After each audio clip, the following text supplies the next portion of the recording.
Mae'n pwysig siarad Cymraeg I fi yn y dyfodol ac nawr, hawdd mae'n mynd I roi siawns anhygol I cael gwech swydd hawdd siarad iaith Cymraeg, hawdd fi eisiau mynd i'r heddlu. Felly siarad Cymraeg yn mynd I roi siawns gwech I cael y swydd na rwy'n arall sydd ddim yn siarad Cymraeg. Dwi'n meddwl gallu siarad Cymraeg yn rhugl yn helpu fi yn y gwaith. Siarad efo poneiriaid ysgol a coleg, o bosib siarad efo rhieni yn y noson agored. Yn y coleg, dyn ni'n defnyddio ein Cymraeg I siarad gyda tutoriaid.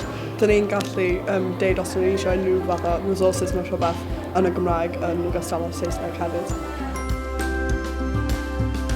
Bydd y Cymraeg yn fantais mawr I fi yn y gyrfa oherwydd dwi'n medru siarad gyda plant yn ieithoedd gwahanol. Fysa'n deud bod yn helpu fi achos mae'r dwyieithog rhwydd yn rhoi sgiliau rydda I chi I siarad efo pobl eraill. Mae gen I hawl.